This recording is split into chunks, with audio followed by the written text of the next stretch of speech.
दोस्तों, आज की हमारी कहानी है सासू माँ डाल डाल तो बहू पात पात। अंदर रसोई से जोर जोर से बर्तन की पटकने की आवाज आ रही थी। लग रहा था जैसे रसोई में तूफान आ चुका हो सकता है कि शायद एक दो बर्तन शहीद भी हो गए हों, लेकिन बाहर बैठी मेघना को कोई फर्क नहीं पड़ रहा था। वो तो चुपचाप अपने मोबाइल में अपने दोस्तों के साथ चैट कर रही थी। अच्छे से जानती थी कि ये शोर क्यों हो रहा है।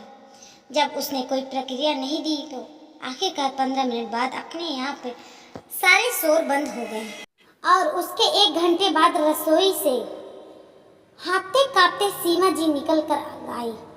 एक तीखी सी नजर उन्होंने अपनी बहू मेघना की तरफ डाली, पर मेघना तो उनकी तरफ देख ही भी नहीं रही थी। वो तो अपने मोबाइल में बिजी हो रही थी। ये देखकर अपने पैर पटकते हुए सीमा जी अपने कमरे में जाकर बैठ गई। बहू इतना कठोर हो जाएगी इसकी उन्होंने उम्मीद नहीं थी। नहीं तो पहले तो वो परेशान होते देखकर खुद ही उठकर रसोई में आ जाती थी। आज मेघना और सौरभ के बीच में झगड़ा हुआ पूरे 5 दिन हो चुके थे, पर 5 दिन से घर का माहौल बड़ा बदल चुका था। दोनों एक दूसरे से बात तक नहीं करते थे, लेकिन ना तो सौरभ ना ही मेघना झुकने को तैयार थे। पर उसकी खामियाजा तो सीमा जी को भुगतना ही रहती थी। पर कहना गलत नहीं होगा कि सीमा जी अपनी ही गलती के कारण ऐसे भुगत रही थी। आखिर बेटे बहू में झगड़ा कर उन्हें बड़ा मजा आता था, तो अब उस मजे का सजा तो मिलनी ही थी। इस बार यह मजा इस रूप में उभर कर आएगा तो ये उन्होंने सोचा ही नहीं था। मेघना और सौरभ की शादी तो 1 साल हो चुका था। दोनों की लव मैरिज थी। हालांकि सीमा जी को मेघना बिल्कुल पसंद नहीं थी, पर कहीं बेटा छोड़कर चला न जाए ये सोचकर उन्होंने शादी के लिए हाँ कर दी। वो मेघना को बहू तो बना कर ले आई, लेकिन कभी भी दिल से बहू मानी ही नहीं पाई। इस कारण से अक्सर वो दोनों पति पत्नी के कुछ न कुछ गलत फहमियाँ पैदा कर ही देती थी, जिसे दोनों लड़ पड़ते हैं और ये देखकर उन्हें बड़ा सुकून मिलता। इसीलिए 1 साल में दोनों झगड़े ही ज़्यादा हुए होंगे। आखिरकार कभी मेघना को तो कभी सौरभ को अपनी शादी बचाने के लिए झुकना पड़ा, पर अधिकतर तो मेघना को ही झुकना पड़ता था। उनकी बात सुनकर मेघना ने कहा, पर मम्मी जी, घर में ले देकर हम 3 लोग ही तो हैं। मैं फटाफट खाना बना लूँगी। आप क्यों परेशान हो रही हो? अरे इसमें परेशानी की क्या बात है? अगर मेरी बेटी होती तो मैं अपनी बेटी को भी बना कर खिलाती। जा तू आराम कर, मैं खाना बना लूँगी।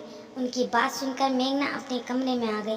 कुछ ही देर बाद सौरभ घर आया तो सीमा जी सिर पर पट्टी बांधे कर रसोई से निकली। उन्होंने सिर पर पट्टी बांधे देखकर सौरभ ने पूछा, क्या हुआ मम्मी, आपको सिर दर्द हो रहा है? फिर आप रसोई में काम क्यों कर रही हो? अरे बेटा, खाना तो बनाना ही था, लेकिन मम्मी आप तो बहू आ गई है, ओ खाना बना लेती, आप क्यों बना रही हो? बेटा नई बहू है, कैसे कहती तुम खाना बना लो। इतना तो उसे खुद ही कहते कहते सीमा जी चुप हो गई। पर उनकी बात जिस तरीके से सौरभ तक पहुंचना चाहती थी, वो वैसे ही सौरभ तक पहुंच गई। सौरभ चिल्लाते हुए मेघना के पास गया। मेघना, तुम्हें शर्म आनी चाहिए। मम्मी के सिर दर्द हो रहा है और खाना बना रही हैं, जबकि तुम यहाँ कमरे में आराम कर रही हो। क्या तुम खाना नहीं बना सकती थी? अरे पर मुझे क्या पता मम्मी जी का सिर दर्द हो रहा है। मैं तो खाना बनाने रसोई में जा ही रही थी, लेकिन मम्मी जी ने तो मुझे आराम करने के लिए कहा था। कह रही थी कि तुम नई बहू हो तो। अरे नई बहू हो तो क्या तुम्हारा इस घर में के लिए कोई फर्ज नहीं है? तुम्हारे होते हुए मम्मी परेशान हो रही है, तुम्हारी भी कोई जिम्मेदारी है नहीं है? मुझे तुमसे ये उम्मीद नहीं थी। सौरभ, क्यों तिल का ताड़ बना रहे हो? शायद तुम्हें कोई गलत फहमी हो गई है। अगर ऐसा होता तो जाकर खाना बना लेती हूँ। नहीं, मुझे तुम्हारे हाथ का खाना नहीं खाना, मैं बाहर खाना खा लूँगा। बस छोटी सी बात को बतंगड़ बना गया और दोनों आपस में लड़ पड़े। पर ये देखकर सीमा जी को बड़ा मजा आया। रसोई में जाकर मेघना तो खाना बना लिया, लेकिन उस दिन सौरभ ने मेघना के हाथ का बना हुआ खाना नहीं खाया। अब तो वो आए दिन दो के बीच कोई न कोई गलतफहमियां पैदा कर देती थी और फिर बैठकर तमाशा देखती थी। दोनों सामने ऐसी मासूम सी बन जाती थी जैसे उन्हें कुछ पता ही नहीं ना हो कि क्या बात हुई है। पर इसका असर अवसर यही होता कि सौरभ मेघना के हाथ का बना हुआ खाना छोड़ देता, और जब तक मेघना आगे होकर माफ़ी नहीं मांग लेती तब तक वो तो बाहर से खाना लाकर खाता या फिर सीमा जी अपने हाथ से उसे खाना बनाकर खिलाती थी। अब सीमा जी को परेशान होते देखकर मेघना खुद ही 1-2 दिन में माफ़ी मांग लेती, पर धीरे धीरे मेघना को अब समझ में आने लगा था कि ये सब सीमा जी का करा धरा होता है, और वो दोनों पति पत्नी बेवजह एक दूसरे से बहस बेवकूफ़ों की तरह लड़ पड़ते जाते थे। अभी 5 दिन पहले कोई भी बात नहीं थी, वो शाम भी शाम की तरह ही थी। सौरभ उस दिन जल्दी ऑफिस से फ्री हो गया और उसने मेघना को फ़ोन कर रहा कहा, तुम जल्दी से तैयार हो जाओ, हम मूवी देखने चलेंगे, बस मैं थोड़ी देर में आता हूँ। उसकी बात सुनकर मेघना फ़ोन रख कर और फटाफट रसोई में सीमा जी के लिए खाना बनाने चली गई। मेघना को रसोई में जाते देखकर सीमा जी ने पूछा, अरे बहू, आज इतनी जल्दी रसोई में? हाँ मम्मी जी, सौरभ का फ़ोन आया था, उसे मूवी देखने का प्लान बनाया है, तो सोचा कि आपके लिए तो खाना तैयार कर दूं। हम लोग शायद बाहर से खाना खाकर आ जाएंगे। उसकी बात सुनकर सीमा जी बोली, तुम रहने दो बहू, मैं ही अपने लिए कुछ बना लूँगी। मेघना उनकी बात सुनकर रसोई से बाहर जाने को हुई, पर फिर कुछ सोचकर वहीं रुक गई। नहीं नहीं मम्मी, आप क्यों परेशान होती हो, मैं ही खाना बना देती हूँ। आप बताइए आपको क्या खाना है? मैं तो कुछ हल्का सा ही खाना चाहती हूँ। तुम एक काम करो, तुम खिचड़ी बना दो। मेघना ने फटाफट कुकर में खिचड़ी चढ़ा दी और तैयार होने कमरे में गई। तब तक सौरभ भी घर पर आ गया। सीमा जी रसोई से निकलते हुए देखा। उसने सीमा जी से पूछा, क्या हुआ मम्मी, आप रसोई में क्या कर रही हो? कुछ नहीं बेटा, अपने लिए खिचड़ी तैयार कर रही हूँ। अब तुम लोग तो बाहर घूमने जा रहे हो, इसलिए खिचड़ी ही खा लूँगी। क्यों मम्मी, आपको जो खाना है वो खाओ, आखिर आपका घर है। नहीं तो मेघना से बनवा लेती। बहू तो तेरे फ़ोन आते ही तैयार होने कमरे में चली गई, इसलिए मैंने खिचड़ी ही बना रही हूँ। सीमा जी ने दुखी होते हुए कहा। ये सौरभ को बिल्कुल अच्छी नहीं लगी और इतनी सी बात पर उसने बतंगड़ बना दिया, और तब से सौरभ और मेघना के बीच में झगड़ा चल रहा था। पर हर बार ये झगड़ा 1 या 2 दिन में ख़त्म हो जाता था, इसीलिए सीमा जी को परेशानी नहीं होती थी। लेकिन इस बार तो मेघना झुकने को तैयार नहीं थी।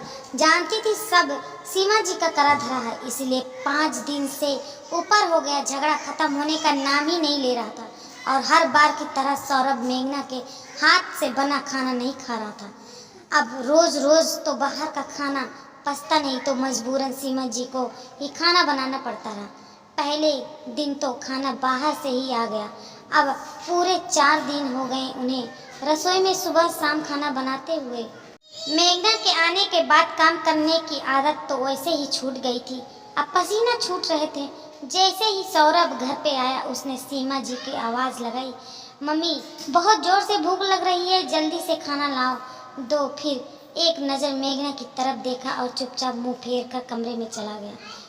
सीमा जी भुनभुनाते हुई अपने कमरे में आई और सीधे रसोई में चली गई।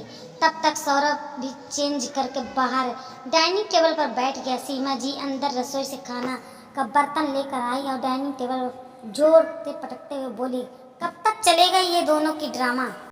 परेशान हो गई हूँ मैं। अरे इस उम्र में मुझे काम करना पड़ रहा है, तो क्या फ़ायदा तुम दोनों बेटे बहू का? सीमा जी की बात सुनाकर सोफे पर बैठी हुई मेघना को बोली, मैं क्या कर सकती हूँ मम्मी जी, आपके बेटे हमारे हाथ का खाना ही नहीं खाता है। तो उसकी बात सुनकर सौरभ बोला, क्यों खाओ तुम्हारे हाथ का बना हुआ खाना? जब तुम्हारे होते हुए मम्मी परेशान होना पड़ता है तो तुम्हें सिर्फ अपनी स्वार्थी दिखती, लेकिन तुम्हारे परिवार में अच्छा ऐसा कौन सा स्वार्थी दिखा, बताओ मुझे।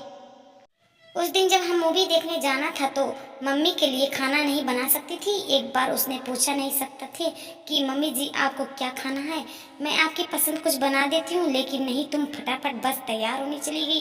पीछे मेरी मम्मी अपने खिचड़ी बना ली रही थी, शर्माने चाहिए थे तुम्हें। अच्छा मम्मी जी, खिचड़ी किसने बनाई थी? अचानक मेघना ने सवाल सीमा जी से किया। बहू तूने ही तो बनाई थी। सीमा जी वैसे तो गुस्से में थी, पर अचानक मुंह से सच निकल गया। अब सुनकर सौरभ एक कट सीमा जी को तरफ देखने लगा और फिर बोला, मम्मी, पर उस दिन तो तुमने कहा था कि तुम रसोई में अपने लिए खिचड़ी बना रही हो। उसकी बात सुनकर सीमा जी की याद आई कि गलत बोल गई। फिर अपनी बात को संभालते हुए बोली, अरे तूने कुछ गलत सुन लिया होगा। एक तो खुद ढंग का सुनता ही नहीं है और फिर छोटी छोटी बात पे झगड़ा कर देता है। अब जब मम्मी ही बात से पलट गई तो सौरभ क्या ही कहता। उसने मेघना की तरफ देखा जो मन मन मुस्कुरा रही थी, जैसे कहना चाह रही थी कि अब बताओ कौन गलत है जी, कि पोल ना खुल जाए। ये सोचकर सीमा जी सौरभ से बोली, अब खड़ा खड़ा देख क्या रहा है, खाना तो खा ले। फटाफट रसोई में चली गई, पर खाना परोसते समय एक बार भी सीमा जी ने सौरभ से नजर नहीं मिलाई। अब धीरे धीरे सौरभ को भी समझ में आने लगा था कि अपनी मम्मी से ही क्या कहता, इसलिए चुपचाप खाना खा रहा था। बस वो दिन था और आज के दिन है।